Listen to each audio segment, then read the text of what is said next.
Recording. Sharing the screen. Hitting that button. Okay.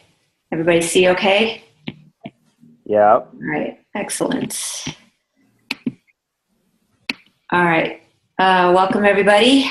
This is ChangeMaker for Core 4, lesson number 2. Last week, today we're gonna go over steps 2 through 4. Last week, we talked about the initial ChangeMaker steps, including building the foundation and discovery. Now, remember, we talked about there's 2 components of discovery. Probing, we went well into. Remember, using the open-ended question and finding out about as much information as you can. You know what? I need to mute everybody.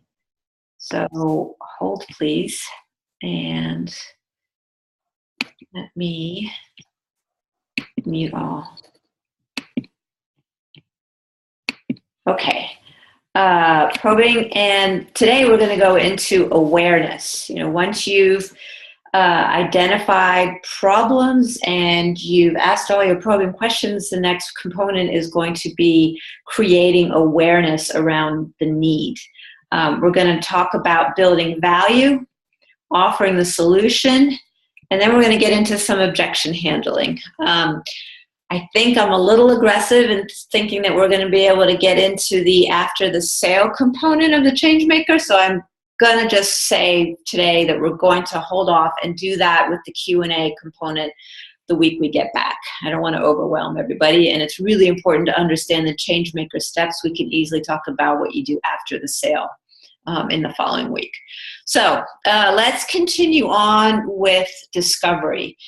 And let's remember, once you've completed your probing, you've done all the question asking, that is where you now see the need of your prospect clearly. If you don't know that their need, if you can't identify their need, you have not done enough probing, all right? You need to continue asking the open-ended questions. You need to keep doing the follow-up. You must clearly have identified their need and know the client super well. I mean, even better than they know themselves, before you move on into the next step of creating awareness, all right? Because you can't create awareness for something you don't understand. So make sure that you've done that probing. One of the most important. They're all important steps. Absolutely, they're all important steps. But if you don't do the probing well enough, you're going to get objections. There's just no question about it. All right, so once you've done the probing, we're going to move into the awareness stage of discovery. And in this awareness stage, we're going to use some language that repeats a summary of the exact words and phrases that your prospect has used to describe their symptoms or their problems. This is where the clipboard comes in really handy, because you want to be able to verbalize exactly what they have said to you back to them, because they can't deny that they have said that. You want to always begin with the, okay, correct me if I'm wrong, right? Because you want to keep it in a manner that is not confrontational. It's, you know, this is what I heard you said, so correct me if I'm wrong, right? Keep it open-ended with them. And then always end with the question, isn't that right? So you get affirmation from them, right? It's important that when you're building this awareness that you have buy-in from them. Otherwise, they're not going to understand that they have that need, right? They're not going to understand that they have the problem. So you're always going to start with the open-ended, okay, correct me if I'm wrong, to let them state or correct you if need be, and always end it with, isn't that right? All right, again, in the awareness component, there's some things that you need to make sure that you're doing. And number one, the isn't that right statement, you need to get agreement on that. So if you say, isn't that right, and they say no, well, then you need to qualify and get it right. Okay, if they say no, you got a problem. So you must get consensus on the awareness component before you move on. The important part of this whole discovery phase is that the client is trusting you, all right? They've opened up to you. You've asked them the questions. You've shown them the empathy. You've done the follow-up. You're doing your digging, and now they're ready for help. All right, so you've built the trust, you've built the know you, the like you factor, but again, more importantly, it's the trust. They believe in what you have to offer now because you've asked the questions that have eliminated barriers for them, and they've really opened up to you. All right, so here's what we're talking about in terms of an awareness statement, okay? And you want to use this verbiage as close to the statement as you possibly can, because it really, number one, the correct me if I'm wrong sets it up, and the isn't that right gets the consensus. But number two, you're using their words, all right? So, okay, correct me if I'm wrong. You've struggled in your relationship, your financial health is suffering, and you don't feel good about yourself anymore. These should all, again, be things that they have said to you in the probing stage. Okay, you've asked the questions, why are we here? Well, I just don't feel good about myself anymore. Tell me more about why you say that, okay? Or what have you done in the past to correct these problems? And they've given you things that they've tried in the past, which helps with the second sentence. Not only that, attempts to correct these problems on your own have been totally unsuccessful. Isn't that right? Or attempts to correct these problems on your own have not worked in the past. Isn't that right? Okay, so the middle part of this awareness statement is really what they have said to you word for word. Make sure you incorporate the, okay, correct me if I'm wrong, and then the isn't that right. Get the consensus before moving on. If they say no, then the question becomes, okay, where did I get it wrong? Again, another open-ended question. Don't say, what? That's not, you did, but you did say that. Don't debate them. Ask the question, where did I get it wrong? In addition to awareness, now, if you don't build the problem back for them, right? If you don't reiterate these things that they have said to you well enough, they're not gonna, you're gonna get an objection, right? They're gonna have a reason to not buy because you haven't articulated the problem to them. They don't see it. And so they're gonna have a value issue, right? If they don't see a problem, if they don't see a need, they're not gonna see value in what you have to offer them, and they're not gonna buy from you. So you want to make sure that you're very strong in, number one, probing to identify the problem, and number two, creating awareness of the problem. There's a great book called Question-Based Selling. Again, question-based selling. Selling is all based on the questions and the probing that you do. Without needs, there are no solutions. And without solutions, it's virtually impossible to establish a value. If people don't have a need for your solution, they will see no value to what you have to offer. And that's why it's so important to create awareness around that need. They have to see the need to move forward. All right, so once you have completed the discovery stage, we're going to get into step 3, which is building value.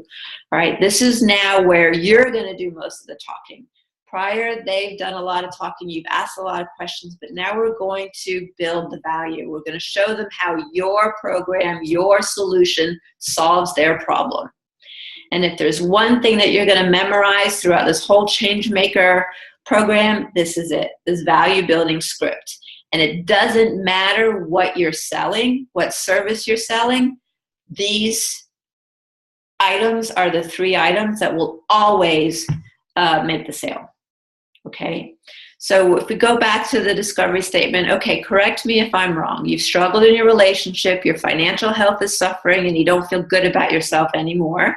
Not only that, attempts to correct these problems on your own have been totally unsuccessful. Is that right? Yeah, actually it is. You go right into this script. Okay, well, ultimately, these all come from 3 things. Number 1, lacking knowledge of how to get started. Number 2, not having a system or plan for setting and achieving goals. And number 3, missing the key components of support and accountability. All of your programs, all of your services that you offer have these three components in it: knowledge, a system, and support and accountability. And that's what people need to be successful. You're providing the knowledge, you're providing the system, you're providing support and accountability. Think about every fitness program that you have been in contact with or supported yourself. It's all based on, the good ones are all based on knowledge, a system, support, and accountability. Look at our program, CORE4. It's based on knowledge, a system, support, and accountability. You cannot go wrong with these three items, and it's what everybody needs in order to be successful. So I'm not kidding. Follow the script exactly as it's written out, and it works. Just trust us on that. Once you use the script, then you're going to transition right into a presentation. So let me tell you a little about our program and how we can help you solve these problems. Okay? And again, these are the problems: knowledge, system, support, and accountability. The problems aren't that they're losing weight, not losing weight. The problems aren't that their financial health is suffering. The problem isn't that they don't feel good about themselves. Those are symptoms, right? These are the actual problems that are causing them to have those gaps in their life. And these are what we're going to solve. I hope that makes sense. Next, we're going to go into the presentation. All right, you're going to want to have a good, strong visual presentation. Right, and we're going to use this presentation to show your prospect how the product or service will solve their problems. We go visual because visual increases comprehension by a huge amount of percentage, 400%. People register more when they can see it. Right, which is why I'm doing a PowerPoint and not just talking to you all, because if you see it, you remember it more. It increases your comprehension. Plus, it's going to help make your prospect feel confident in the program that you're offering. Again, it's going to continue to build expertise. It's going to continue to build credibility. It's professional. It just makes them feel confident in what you're offering them. It tends to establish a higher value level as well. So how are you going to format your visual presentation? There's many ways that you can do this. Number one, PowerPoint, PDF, a Zoom presentation. However you do it best, just make sure that it's being done. If you're going to do a presentation like this where it's video, do it on a Zoom. Just build a PowerPoint or a Google Slides or some kind of slideshow that you can show them on the Zoom. If you're doing face-to-face, you could pull out an iPad, you could pull out a laptop. I've got one client who has a little consultation room, and she's got a TV on the wall, and she displays the presentation on the TV. It's pretty cool. You can do it as printed slides, laminate the slides and do it in a binder. That's how I always did it. But however it's done, make sure that it is visual. And then remember the rapport concepts, all right? Always be physically present, be side by side, no barriers. Don't put a desk in front of you. Sit next to them and either click through the presentation or flip through the slides. Just make sure you're next to them. And if you're doing it video conferencing, make sure that you can see the person's face when you're doing the presentation. So right now I can see a few of you on my screen, so I know how my interaction is going. Just make sure that you can see them, because you want to be able to gauge how they're engaging within your presentation. You really need to eliminate barriers from a connection standpoint on both an emotional and a personal level. That's a little harder to do video-wise, but it's still possible. You can kind of still sense body language for somebody that is not physically next to you. All right, key elements to your presentation. You always want a title page, right? Start it off setting the stage.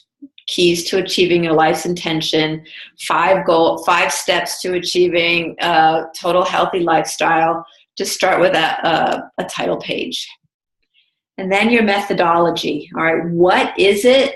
What is your solution to solving their problems? So you want to outline the system you've created to solve their problem. If you have a name for the methodology, great, use the name. But again, this is going to establish credibility and expertise. I always go back to Vince Maltz, who is one of our MPA clients, and it has a great system. He calls it thought management, play management, time management. Right? That's the foundation of his methodology. And he goes through in his presentation and outlines each of those components. In addition, you're going to want to identify the features and the benefits of your programs. All right, now keep in mind, what's the difference between a feature and a benefit? A feature is what is incorporated into your program. Do you do weekly group calls? Do you have a Facebook page? Do you have private calls, 30 minutes? Right? Is there Q&A within the Facebook? Those are the features of the program. Will you get tools? What is it that you're giving to them as part of your program? That's your features. Is it 3 times a week? Is it 2 times a week? Is it unlimited? All those are the features. The benefits are what your client will achieve from the program, okay? And you want to make sure that your benefits are unique. Okay, remember, the key to success for your programs are to be unique, better, and different. And we will get into that a lot more in the marketing phase, but you don't want to be boring and talk about benefits is to feel better, look better, sexy body. That's what everybody says, right? Give some key benefits. So for example, if I were to give a benefit of my coaching programs, my private coaching programs, one of them would be benefit is I will teach you how to open up your first business, fitness business studio debt-free, right? Or I will teach you how to increase your recurring revenue by $5,000 over 3 months. Those are measurable benefits to a person in the program. So you want to make sure that not only do you identify the features, but you identify specific benefits of the program as well. Social proof. There's no better way to relate benefits than to use social proof and share the stories. If you look at the presentation that Gary and I have done for Core4, we've got social proof in there. We've taken Facebook snippets from you guys and put them into our presentation for social proof. We've taken items from past clients that we've worked with that have seen real results and put them in there as social proof. You see Carrie and Brian, they post Awaken Your Freedom social proof on Facebook. People relate to other people that have gone through what they go through. So make sure you include social proof, and it can never be too much. Can never be too much social proof, and you want to make it across different realms, right? If you're doing it from a fitness perspective, then social proof of the stay-at-home mom, of the athlete, of the professional. If you're doing it from a mindset perspective, a corporate person, again, a high school sports kid, or the league tennis player, right? Give it a broad realm of social proof so that there's something for everybody to relate to. This is a tricky one. We have debates about including a guarantee. And of course, I'm very partial because he's my husband, but Eric Ruth always says incorporate the guarantee. You have to take away risk. All right. So people will always wonder, well, what happens if it doesn't work, right? There's always going to be some kind of doubt about that in their mind, no matter how much social proof you put in there, no matter what benefits you say or features or how well you've done your programming, you need to do risk reversal. Now, I qualify this because I always put in my guarantee that if you do exactly what we tell you to do, then we will guarantee, right? So you have to follow the program, and you lay that out in the expectations. You have to follow the program and do the work as we've outlined it. Then the guarantee Okay, so include the guarantee, but qualify the guarantee so that they understand that they can't just come in, do to your program, not do anything for three months, and then want their money back. How long is the program? Right? Is it, and this is part of the features, is it 8 weeks? Is it 12 weeks? Is it month to month? Is it a year long? Define the length of the program within your presentation and outline your packaging and pricing. This has evolved a lot over the months in terms of how to identify or set up the best packaging and pricing. Some folks like to do sort of a 3-month or a 6-month or a 12-month programming packaging, and the more you commit to, the less, the more of a discount you get, which is fine. Some people like to just go month to month, right? Some people like to start with an initial 3-month program or 12-week program, and then it goes month to month. However you outline it doesn't matter, as long as it's not so confusing. All right, keep it simple. Don't be afraid to ask for larger offerings, right? If truly somebody needs a 6 or 12 or even an 18-month program, you need to say that, and I'll show you how to do that in just a second. But make sure that within your presentation that you do outline your packaging and your pricing. Okay, once you've done the presentation, all right, you've gone through all your slides. Remember, this is also not their time to talk, okay? You don't want them interrupting you through this presentation. You want to be able to keep it smooth and go through the entire process, because all of their questions that they may have should be answered in the presentation. So that's actually a good way for you to start building these key elements of your presentation, is think about all the questions about your program that folks will have, and make sure that they are included in your presentation. But once you've done the presentation, the final step is to offer the solution, right? You're going to now say, okay, this is what I suggest. So key points to making your offer. Now remember, the most important thing that comes into play here is your belief system, okay?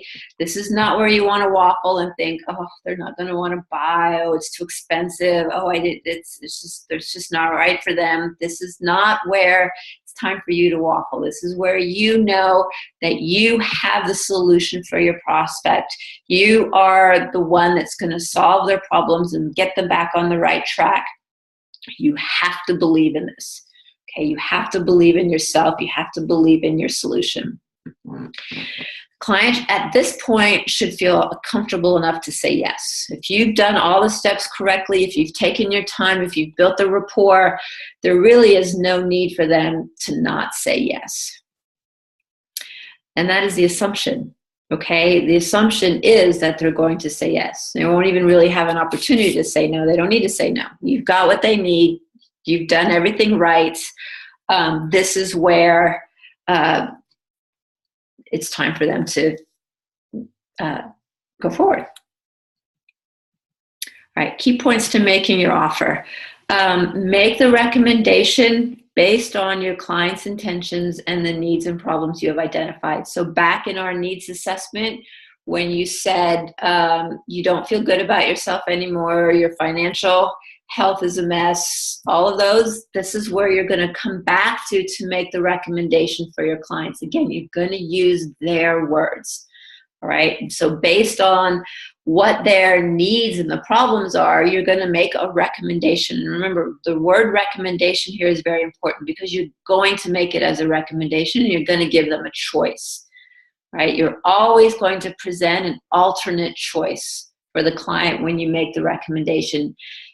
The statement, which would you prefer, is a great statement, but it gives the client the feeling of, okay, I'm in control. I have the option to choose which one I want to do. Again, with the assumption that they're going to say yes, you're giving them the choice of what to say yes to. Again, makes them feel in charge and gives them a sense of control. I just said that. All right, so here is a sample closing statement. So you've gone through the presentation. You're now at the last slide of your presentation, which is your packaging and pricing slide. and you're going to simply say, so based on what you've told me and your desire to X, Y, and Z, again, lose weight or create a better relationship or be more successful in my business, I recommend either my 6-month program or my 12-month program. Which would you prefer? Okay, so if your program is only 8 weeks and you're wondering, all right, well, how do I recommend an 8-week program with a choice? I recommend my 8-week program. You can either pay all up front or 2 payments of. Which would you prefer? It's very easy to create a choice no matter what it is that you're selling. But so important in this closing statement that you make sure that you, again, use their words, right? Information you got from discovery needs to be in here, their words. And really, I mean, you know your stuff well enough, you know what works well enough to make the right type of recommendation of program for this person sitting in front of you. And then you say, which would you prefer? And you don't talk. And this is key, all right? This is the one place where the person who does not talk is in control of the conversation, right? And this is the hardest thing to do. Once you present your offer, you don't speak. Don't fill in any dead space. Don't think that you need to keep talking about why they need to do what you just offered them. You just let them make the decision. And I've been in situations before where there's probably been a minute of silence, maybe more. And the funniest one is when the guy was a sales guy and he knew what I was doing. So he was just trying to be quiet to see how long he could keep me quiet. And we were quiet literally for about 3 minutes. Neither one of us spoke. Finally, he spoke. But don't speak. That's a very important aspect here because the person who speaks first has relinquished control. And you don't want to do that. If you start speaking, now you got to justify. And you give them reasons to not buy from you because you're justifying. All right? So don't speak. Okay, so those are all of the steps for the change maker. All right, we talked about offering a solution, we talked about building value, we talked about discovery, and we talked about the foundation building. Now we're going to get into the objection handling piece. So if you've done all of these steps correctly, you will rarely have to do objection handling. However, there will be times when objection handling will need to be handled, and this is how you do it. First, let's understand the difference between rejection and objection, okay? So if somebody is rejecting you, forget it. It's a definite no. You are not going to get that prospect to buy, and you will actually know rejection from the minute you shake their hand and they walk in the door, all right? You'll be able to tell that this is a lost cause. Right? You're not going to change it. They're refusing to submit or believe or use your product. If you feel the rejection, just stop. Don't even worry about it. They're not going to change their mind. If it's an objection, it's a maybe, okay? You haven't done the sale, done your selling well enough, okay? They have a reason or an argument to what you're proposing to them. There's a maybe in there, and it's because you really haven't shown the value of what you have to offer. You haven't solved their problem. You haven't shown them their need. You haven't identified their problem. Something happened within the consult that's creating this objection, and that can be overcome. A rejection will not be overcome. So an objection, keep in mind, is a perceived reason why they can't do something, all right? There's a barrier that's still there. Like I just said, there's more work that you have to do. You didn't spend enough time in the previous steps to remove the barrier. Maybe they just don't trust you just quite enough. Maybe they just needed a little more time to understand what their needs were. Maybe your presentation, you just went too fast through it and they didn't see the value in what you were offering to them, right? So there's still a reason in their mind why it just might not work. And so you're not going to close the sale until you've covered all of those objections. And what are people saying to you during the objection when they're voicing an objection? It's pretty simple. Number one, they may not trust you completely. Number two, you just may not have shown them that they have the problem or your ability to solve the problem. You haven't removed the risk. Again, remember, the risk is always there until you remove it, and that's why we do the guarantee. Or you just might need to sell them some more, right? Your presentation didn't give them enough of a foundation of what you have to offer in terms of features and benefits that they're just not quite sold. So this is typically what people are saying when they're voicing their objection. All objections come from missing a previous step. If you follow directions, do the steps completely, you will remove 99% of the objections, all right? Now, the one objection that really it usually comes down to that is pretty difficult to overcome is the lack of money, all right? If people don't have money, they don't have money. And quite frankly, if they don't have the money, they should not be sitting in front of you anyway, right? You shouldn't talk to people that are not qualified to talk to you. Now, we've talked in the past about incorporating a step called the pre-qualification process, where you actually have a conversation with your prospect prior to going through a ChangeMaker consult with them. And that's not a bad thing to do. However, when you're new to the sales process, when you're new to the consultative sales process, we find that it's better to sit in front of as many people as you can so you can get the practice. So you have a lot of experience doing these consults. And you never know, sometimes you just might do such a good job that they're going to find a way to find the money to buy from you anyway. But typically what you're going to want to do once you're good enough and have a 90% close rate and you're selling higher packages is to pre-qual people. I just got off the phone a little while ago with one of my clients who's like, I don't talk to anybody unless I pre-qualify. I just won't do it anymore. It's a waste of my time. It's a waste of their time, which is true. But he'll get on the phone, or his admin will get on the phone and ask a series of questions about whether or not they can actually afford the program, right? They give them a range. Our programs range anywhere from $200 to $350 per month. Is that in your budget, right? And that takes away the folks that truly cannot afford you. But again, don't do that yet. We want to focus on getting enough people in front of you so you can practice and practice and practice. That next bullet, lots and lots of practice. I've watched some people who fought me for months on doing ChangeMaker consults finally get into the ChangeMaker habit, and lo and behold, they're making more sales now than they had before. And they're getting better at it because they're doing more, they're practicing more, they're more comfortable, the flow is going, they're understanding, how to ask the questions and the follow-up questions, and they're making more sales because it works. It truly does work. Back to the objection piece, one of the things that really helps to have a very strong consult is to know what the objections potentially are going to be before doing the consult, right? It'll help you with your probing questions. It'll help you with your presentation. So if you consider, in the past when you've done sales, what objections people have come up with, you want to address those within the probing, because that way you will have already dealt the objection before getting to the objection phase. I love this quote, right? And it goes back to your belief in your mindset.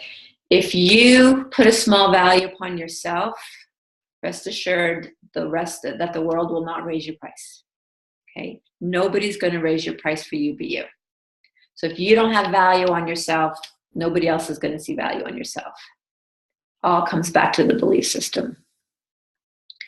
All right, so how do we handle the objections? And so for us, this is for you. This is defined objection handling steps. There's 5 steps. Number 1, you listen. Number 2, you question. Number 3, you answer. You confirm the answer, and then you ask for the sale again. So we're going to go through these steps. Number 1, listen. All right, listen to the objection. Don't interrupt, and fight the urge to immediately respond to that objection, right? Goes back to what we talked about in lesson 1. You have to have good listening skills here. And people, to them, this is a big deal. They're about to fork out a lot of money and they're putting a lot of trust in you. So you need to listen to what they have to say, because their fears are real. Their objections are real to them. So always listen to what the objection is. Next, question it. Remember, whoever asks the question is in control of the conversation. Question the objection with the open-ended question, okay? So tell me more about what makes you say that, or why is that important right now, all right? You want to make sure that you understand the objection totally before you answer it. So always question the objection with the open-ended question. When you're questioning the objection, make sure that you're empathizing with the person, okay? Connect with them on a personal level. Show them that you're caring and that you're listening and that you don't think their objection is bunk. They're going to open up and they'll share more about why they're voicing this objection. And then answer it. Okay, so you may need to probe a little deeper to understand the objection, but not only so that you understand it, but the prospect completely understands. And I'm going to explain this a little bit more in a few slides. All right, so you want to make sure that you answer the objection completely. You want to alleviate any fear, any risk, draw back on previous questions and conversations that they've had with you, right, in the probing section, and then use your social proof and your testimonials to answer the objection that they may have or they are having at this point. And then confirm it, right? Does this make sense? Have I answered your concern? Would you agree? Right? Make sure that you get a yes answer here, right? You don't want to continue on unless you've got a confirmation that your objection or their objection has been addressed.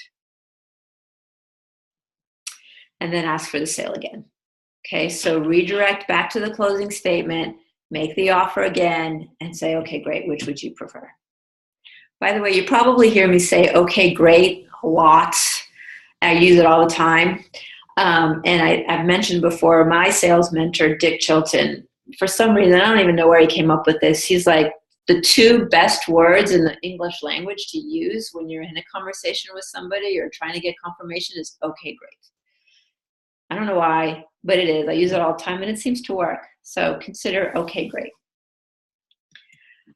Do's and don'ts of objection handling. Do maintain a positive attitude and be enthusiastic. Do remember that objections are a natural part of sales, right? They're going to happen sometimes. The better you get, the more you do the first 4 steps, the less you'll get them. Don't take them personally, all right? It's not an attack. It's truly what the person is going through in terms of doubt in their mind, all right? It's their stories creating the objection. Don't let your stories create an affront to those objections. And always keep the good eye contact. Remember, all of your body language, all your interpersonal skills are even more important now than they were later, because you don't want to falter. Some don'ts, all right? If they're talking about, well, this place down the street does it this way, why don't you?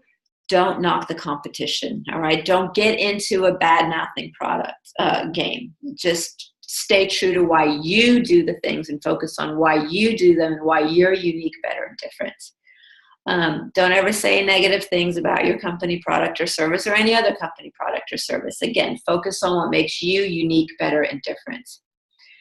Don't get in an argument with the customer. Don't tell them that they're wrong or they don't understand. I mean, this is just really showing that some frustration is setting in for you and you're taking things personally. You don't want to do this. This person is truly trying to understand whether or not your program or product or service is the best for them. So they're asking these questions. Maybe sometimes they're asking them to be difficult, but usually they're not. There's some story in their head that's created this objection, and we just need to address it. Don't lie, right? Don't make some promise that you can't keep. If they have, uncovered some gap, acknowledge it and say, you know, that's true. I didn't think of that, and this is what we can do to address it. Or, you know, I'll have to address that and I'll get back to you, right? So don't lie to a customer. Acknowledge that maybe there was a gap, and certainly don't be defensive or lose your cool. We don't want to go there. All right, so here's some samples of dialogue for objections. And remember, the majority of the objections are going to come down to two things. They're either going to come down to price, or they're going to come down to, I need to think about it. All right, so this sample number one is the price. So that's too expensive. So, you know, what I recommend is my 6-month program, 6 or 12-month program at $350 a month. Which would you prefer? Oh, goodness, that's just too much. I can't afford that. All right, well, tell me more about what makes you think that. Why do you say that? And let them answer, all right? And probe a little farther. You know, you may want to go to, well, you've tried expensive programs in the past and they haven't worked, but this is how we're different, right? Or let's think about this. You said that this is $300 a month, and if we break it down, it comes down to about X number of dollars a day. Let's consider how much you spend on eating out, or how much you spend at Starbucks, or how much you do that on a day. And if we fix those habits, if we change those habits, right, we're saving you that money, and we're going to really change your life. So doesn't that make more sense to you? Okay, so question the objection, do the probing, get them to relate price to something that they may be doing all the time. There's lots of ways to do that. And then answer and confirm. Okay, great. So let's review. Remember, you said that X, Y, and Z. In order to do that, it's going to take 6 months. Would you agree? Right? Get the confirmation. Would you agree? You say yes. Okay, great. So how would you like to pay for that? You're asking for the sale again. Okay, so again, this is the number one objection you're going to get, is usually price. If they can't afford it, then they can't afford it. And it's going to be difficult to overcome that price. And we talked about the pre-qualification in that. If it's too expensive, it comes down to value. You haven't shown them the value of what you have to offer, and you need to just break down, or you just need to break down the pricing to show them that it's really not too expensive compared to some other things that you're doing on a daily basis or a weekly basis.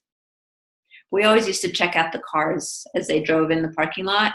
You know, if somebody came in on a really fancy car and then they gave us a price objection, we knew that there were other things going on that we could address and dive down into and then answer and confirm.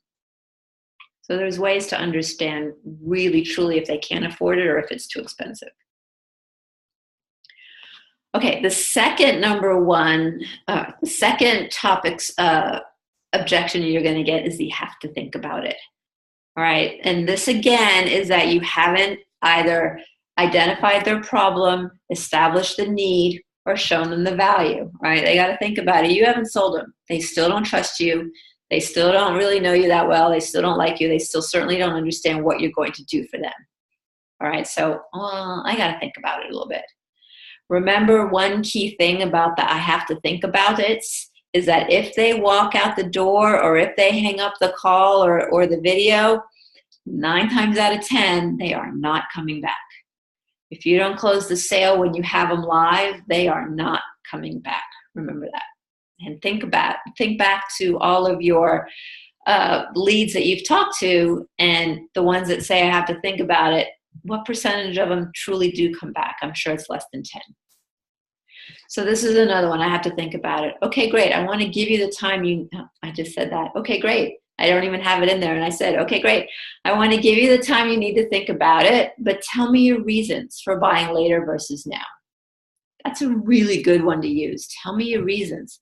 Because 9 times out of 10, they don't even know why they have to think about it, right? They just don't feel right yet. You have to continue to build the problem and show them their need. So this is a great line to use. Tell me your reasons for buying later versus now. Probe deeper and then answer and confirm. Okay, great. Let's remember what you said, and what you said in order to accomplish is going to take X. Would you agree? Okay, great. So how would you like to pay for that? One other objection that comes up that is very difficult to overcome, and usually when I saw it, I just didn't even try to overcome it, but I did deal with it in the pre-qual, is that I need to ask my partner. I need to ask my spouse, my husband, my wife, my partner.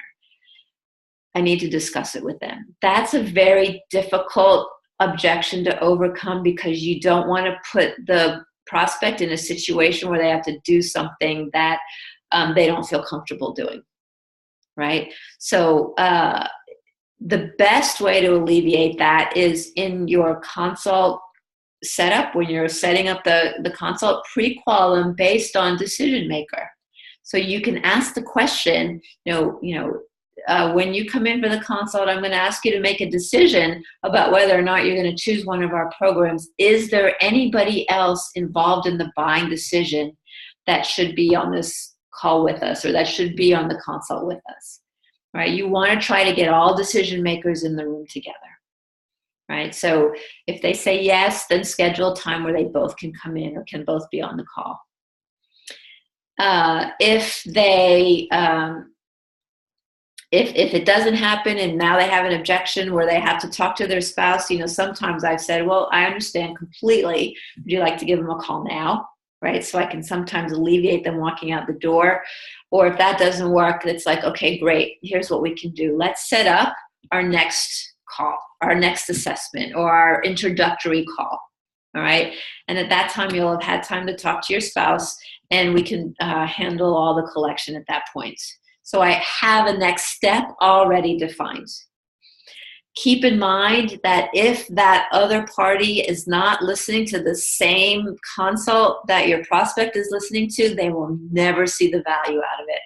All they'll see are the dollar signs, and they'll think, are you crazy? You're going to do what? Why? They're not going to understand the value. They're not, because they won't have gone through the steps that you went through with this person. So again, that is going to be a very difficult objection to overcome unless you can get them both in the room at the same time. Okay, so that is objection handling. I thought I didn't show this slide, but I guess I did. I want to save those for next time because they're going to take a little bit of time, and I want to go over a little bit of question and answer. For homework for this lesson, create your presentation, post it to the Facebook page for comments. You have 2 weeks to do this, so there's plenty of time. Practice role playing. You've got the whole system right now. Practice role playing from start to finish, over and over and over and over and over again. Practice, practice, practice, over and over and over and over again.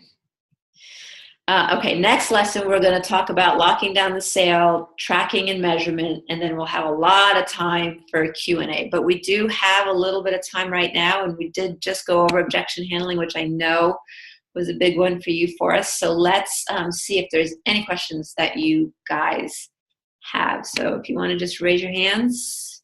I'm going to unmute you, Gary. Forrest? Okay, hold on, Forrest. All right. Oh, wait, you unmuted yourself. Okay, go ahead. Whoa, hold on. Now you're good. Speak, Forrest, speak. Can you hear me? Yes. Okay. No, I just wanted to comment that, you overcame all my objections in the presentation just now. So thank you. Yes, this is awesome. Very cool. Yeah, you hit them all on the head. So great stuff. I love the very comprehensive approach, and repeating, and this is something I've used before, but not so systematically, is repeating back exactly what they've said. Yeah, mirror. You got to do the mirror. That's a huge key. And anytime I've missed that step, I always feel like I'm not really connecting. But every time I hit that step, they go, oh, yeah, you understand exactly what I'm talking about.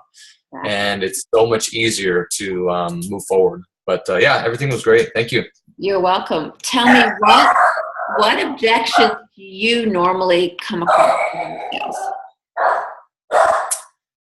Well, sorry about the barking dog. Maybe put me on mute. Go to someone else for a second. I love when that happens, especially in the middle of a recording. Anybody else have any questions, thoughts, comments? Yeah, Jennifer. Okay, go ahead, Jennifer. This is awesome stuff. And I guess it does make me think sometimes when, it doesn't happen that often, hasn't happened that often to me, but because I want to connect and help people and kind of work with people where there's an authentic connection, do you ever suggest that if you find, you're doing everything according to the system and for whatever reason, if it's like, when do you kind of say, okay, maybe this isn't the right client or person, or do you know what I mean? Where you're like, do you keep banging your head on the wall, or when do you kind of, I guess, take the higher road and say, okay, I don't think this is the right program for you? I just was curious. From the minute you feel it. Don't waste your time. Don't waste their time, because they're just going to end up being a problem for you anyway.